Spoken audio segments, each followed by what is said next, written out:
Welcome friends, আমি সুব্রত আর আপনারা দেখছেন আমাদের ইউটিউব চ্যানেল এসকেকে ওয়ার্ল্ড। তো ফ্রেন্ডস, আজকে আমাদের অত্যন্ত গর্বের দিন, কারণ আমাদের উইং কমান্ডার অভিনন্দন বর্তমান কিন্তু ভারতে ফিরে এসেছেন। কিন্তু এই ফিরে আসার পর উইং কমান্ডার কিন্তু এখন আমাদের দেশের মাটিতে। তো ফ্রেন্ডস, আজকের এই ভিডিওতে আমি আপনাদেরকে জানাচ্ছি যে অভিনন্দন বর্তমানকে পাকিস্তান ভারতের হাতে তুলে দেওয়ার আগে তাকে দিয়ে জোর করে কি করিয়েছেন। তো ফ্রেন্ডস, পাকিস্তান তাদের যে মিডিয়া চ্যানেল রয়েছে সেই সব মিডিয়া চ্যানেলগুলি একটি ভিডিও প্রকাশ করেছেন। তো সেই ভিডিওতে পাকিস্তানের সংবাদ মাধ্যমকে আমাদের উইং কমান্ডার বলেছেন যেসব কথাগুলি, সেই কথাগুলি এখন আমি আপনাদের সঙ্গে শেয়ার করছি।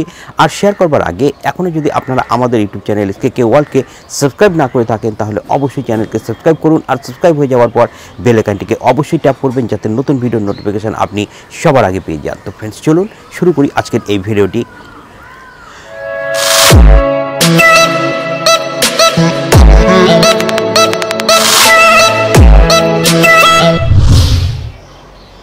তো ফ্রেন্ডস, আমাদের উইং কমান্ডার অভিনন্দন বর্তমানকে দিয়ে একটি ভিডিও টেপ জারি করে পাকিস্তানের কিছু মিডিয়া চ্যানেল। আর তাদের এই মিডিয়া চ্যানেলের যা দেখানো হয়েছে সেই ভিডিও টেপটি কিন্তু খুব তাড়াতাড়ি ভাইরালও হয়ে গেছে। সেখানে আমাদের উইং কমান্ডারকে বলতে শোনা যায় যে যখন সে পাকিস্তানের মাটিতে ঢুকে পড়ে তখন তার যে বিমানটি ছিল MiG-21, সেই MiG-21 বাইসন বিমানটি আকাশে ভেঙে পড়ে এবং তিনি পাকিস্তানের মাটিতে প্যারাশুট নিয়ে জাম্প করে নামে। তখন সেখানকার কিছু মারমুখী জনতা তার দিকে ধেয়ে আসে। তাদেরকে দেখে আমাদের উইং কমান্ডার ওপরে ফায়ারে অর্থাৎ শূন্যে গুলি চালায় এবং তারপরে সেখানকার উত্তেজিত জনতা তাকে ধরে ফেলে। আর সেখানেই কিছুক্ষণের মধ্যেই চলে আসে দুজন পাকিস্তানি সৈনিক এবং তারা তাদের হেফাজতে নেয় এবং উইং কমান্ডারকে তাদের সৈনিকরা নিয়ে যায় এবং তারপর তারা তাদেরকে অর্থাৎ আমাদের যে উইং কমান্ডার রয়েছেন তাকে খুব ভালো ব্যবহার করেন এবং তাকে খুব ভালোভাবে দেখাশোনাও করেন।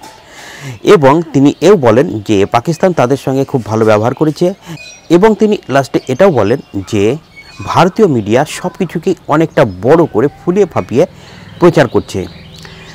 তো ফ্রেন্ডস, এই যে টোটাল ভিডিও টেপটি ছিল সেই ভিডিও টেপটির ভিতরে কিন্তু বেশ কয়েক জায়গায় কাট ছিল এবং তাতে বোঝা যায় যে পাকিস্তানি মিডিয়া মুখে যা বলে কার্যক্ষেত্রে তা মোটেই করে না, কারণ তারা সবসময় মুখে মিথ্যা কথা বলছে এবং কার্যক্ষেত্রে আরও অন্য একটা কাজ করছে।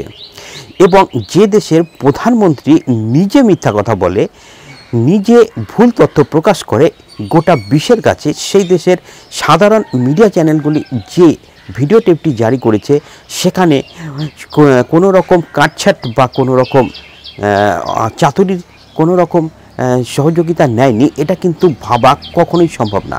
তো ফ্রেন্ডস, আপনাদের কি মনে হয়, আপনাদের কি মতামত পাকিস্তানি মিডিয়া চ্যানেল সম্পর্কে এবং পাকিস্তান সম্পর্কে, সেটা কিন্তু অবশ্যই ভিডিও কমেন্টসে লিখবেন। আর ভিডিওটিকে যদি ভালো লাগে তাহলে অবশ্যই শেয়ার করবেন। আর একজন ভারতীয় হিসাবে আপনার কি মনে হয় আমাদের অভিনন্দন বর্তমান কি তাদেরকে বলবে যে আমাদের ভারতীয় মিডিয়া চ্যানেল অনেক কিছু ফুলিয়ে ফাঁপিয়ে বড় করে প্রচার করে?